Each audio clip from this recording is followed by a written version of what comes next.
আমাৰ আৰু এবাৰ মই আহিম। তাৰ পিছত আমাৰ দলৰ প্ৰভাৰী সকলো ইয়াতে আছে, সকলোৱে মিলি সিদ্ধান্ত ল'ব। উদ্দেশ্য এটাই যে আমি কোনোবা এটা চিটত টিকট দি হাৰিবৰ কাৰণে খেলিব নালাগে।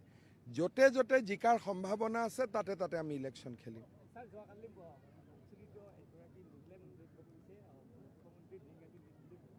কি মুখ্যমন্ত্ৰীৰ কি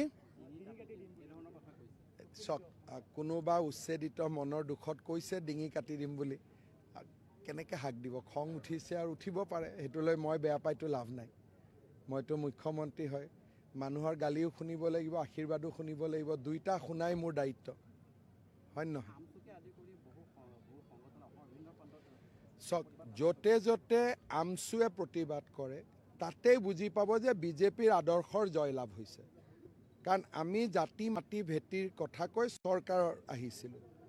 যেতিয়া আমচুৱে আমাক গালি পাৰিছে, তাৰ মানে আমি আমাৰ নিৰ্বাচনৰ প্ৰতিশ্ৰুতি পূৰণ কৰিবলৈ সক্ষম হৈছোঁ।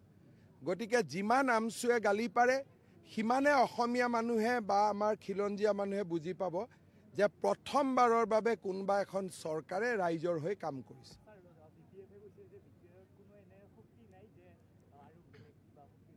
চাওক, BPF-এ কওক, UPPL-এ কওক, আমাক যোনে যিমান সমালোচনা কৰিলেও আমি কোনো নিগেটিভ নকওঁ। কাৰণ আমি ইয়াত শান্তিৰ কাৰণে ইলেকশ্যন খেলিব আহিছোঁ, কাজিয়া কৰিবৰ কাৰণে ইলেকশ্যন খেলিব অহা নাই।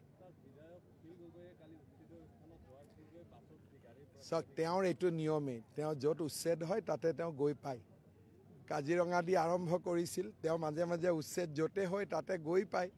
তেওঁৰ ৰাজনীতিৰ ভোট সেইখিনি।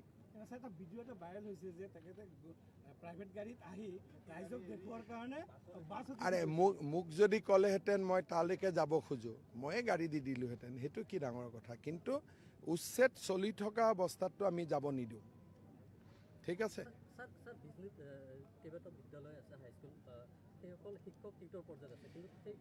যিসকল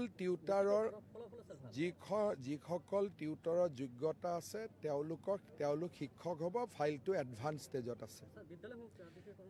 বিদ্যালয় প্ৰাদেশিকৰণৰো নতুন আইন অক্টোবৰত আহি আছে। গতিকে সেই আইনত যোন সোমাই তেওঁলোকক আমি প্ৰাদেশিকৰণ কৰিম। হ'ব?